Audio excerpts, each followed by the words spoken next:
146 രൂപയാണ് ഫ്ലിപ്കാർട്ടിൽ നിന്ന് വരുത്തിയാണ്. ഇതുകൊണ്ട് ഇതിന് രണ്ട് സൈഡുണ്ട്. ഒന്ന് പോയിൻറ്റഡ് ആയിട്ടുള്ളതുകൊണ്ട് ഒന്ന് പോയിൻ്റ് അല്ലാത്ത സ്ഥലമുണ്ട്.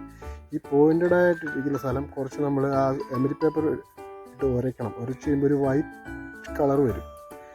അതിനുശേഷം നമ്മളിത് ഒരു ബൗളിലേക്ക് വെള്ളം ഒഴിച്ച്, സാധാരണ ടാപ്പ് വാട്ടർ ആണെങ്കിലും മതി, ഒഴിച്ച് ഇടാവുന്നതാണ്.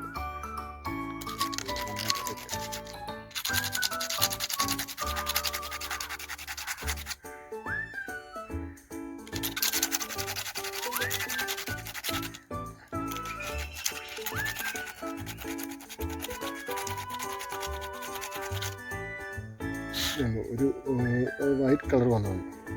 പക്ഷേ നമുക്കിത് നേരെ ഇതിലേക്ക് ഇടാം, ബൗളിലേക്ക്.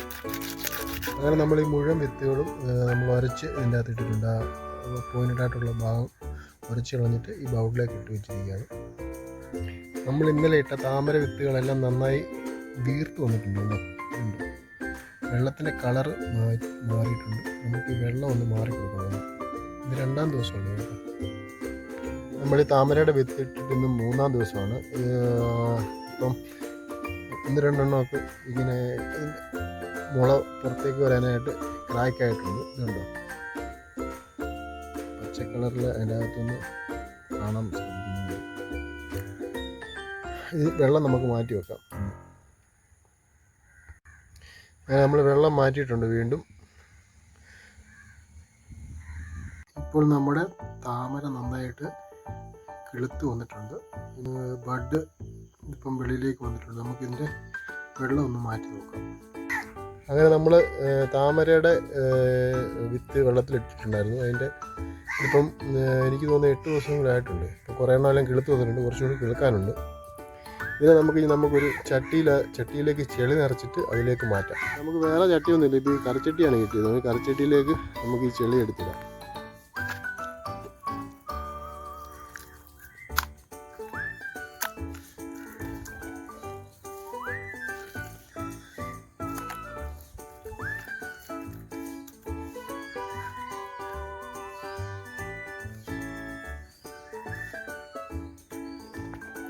നമുക്കിതിലേക്ക് കുറച്ച് വെള്ളം ഒഴിക്കാം.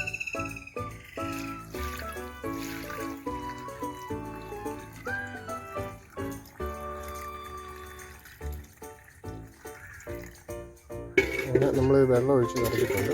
നമുക്ക് താമരയുടെ വിത്തുകൾ ഓരോന്ന് നമുക്ക് തന്നെ ഇടാം.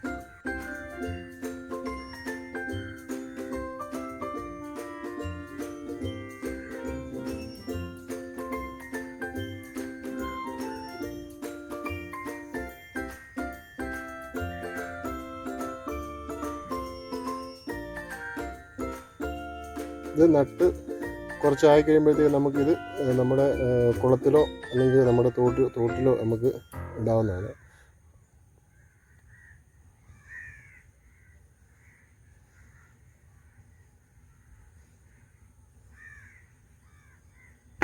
അങ്ങനെ നമ്മുടെ താമരയുടെ തൈകളെല്ലാം ഇതിലേക്ക് മാറ്റിയിട്ടുണ്ട്. ഇനി നമുക്കിത് എവിടെയെങ്കിലും കൊണ്ട് സുരക്ഷിതമായിട്ട് വെക്കാം.